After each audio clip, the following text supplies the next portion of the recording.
2021년 6월 20일 일요일 SBS 뉴스 헤드라인입니다. 뉴사우스웨일즈주에서 어제 코로나19 지역 감염자 1명이 추가된 데 이어 오늘 오전 2명의 확진자가 추가로 확인됐습니다. 이로써 시드니 본다이발 감염 사태의 총 확진자 수는 9명으로 늘었습니다.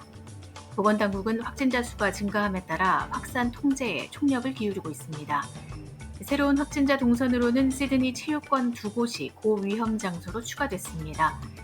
서호주와 남호주는 뉴사우스웨일즈 핫스팟을 방문한 사람들의 출입을 금지했고 빅토리아주는 일부 출입 규정을 강화했습니다. 한편 월요일 열리는 전국 내각회의에서는 화이자 백신 수입에 대한 의존도 증가가 면역 프로그램에 어떤 영향을 미치는지 논의할 예정입니다. 퀸즐랜드주에서도 신규 확진자 1명이 추가됐습니다. 승무원인 이 확진자는 두바이에서 출발해 지난 5일 퀸즐랜드에 도착했으며 비행기에서 델타 변종에 감염된 확진자와 접촉해 감염된 것으로 알려졌습니다. 또 2주간의 호텔 격리 기간 동안 3번의 음성 판정을 받았으나 격리가 끝난 후 양성 반응을 받기 몇 시간 전까지 브리즈번 공항의 DF4와 시내 일부 장소를 방문한 것으로 나타났습니다.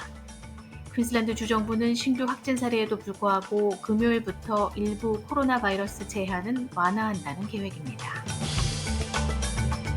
또 빅토리아주는 지난 24시간 동안 2만 건에 가까운 코로나19 검사 결과 신규 확진자는 확인되지 않았습니다. 멜버른 사람들이 여행 제한 없이 주말을 보낼 수는 있지만 실내에서는 여전히 마스크를 착용해야 합니다. 빅토리아주의 해외 유입 확진자는 2명이 추가됐습니다. 6월 20일 세계 난민의 날을 맞아 UN 최고 난민기구는 난민들에게 보건 시스템과 교육, 스포츠에 더 많은 기회가 주어져야 한다고 촉구했습니다. 이 기구는 또한 전 세계 난민들이 정착한 나라에서 교육과 일자리, 코로나 바이러스 백신 등에 동등하게 접근할 수 있어야 한다고 주장했습니다. UN 최고 난민기구는 최근 자료에 따르면 분쟁과 박해, 인권 유린으로 인해 집을 떠나야만 하는 사람의 수가 지난 10년 동안 2배 증가한 8,240만 명을 기록했다고 밝혔습니다. 호주의 오스카 수상 여배우이자 UN 최고 난민기구 홍보대사인 케이트 블란쳇은 코로나19의 불확실성 상황에서 세계는 난민에 공감해야 한다고 주장했습니다. 고국에서는 이틀째 코로나19 신규 확진자 수 400명대를 기록하며 주말 효과 감소세를 나타냈습니다. 백신 1차 접종률은 어제 21만여 명이 늘어 누적 1,501만 명을 기록해 인구 대비 29.2%로 집계됐습니다.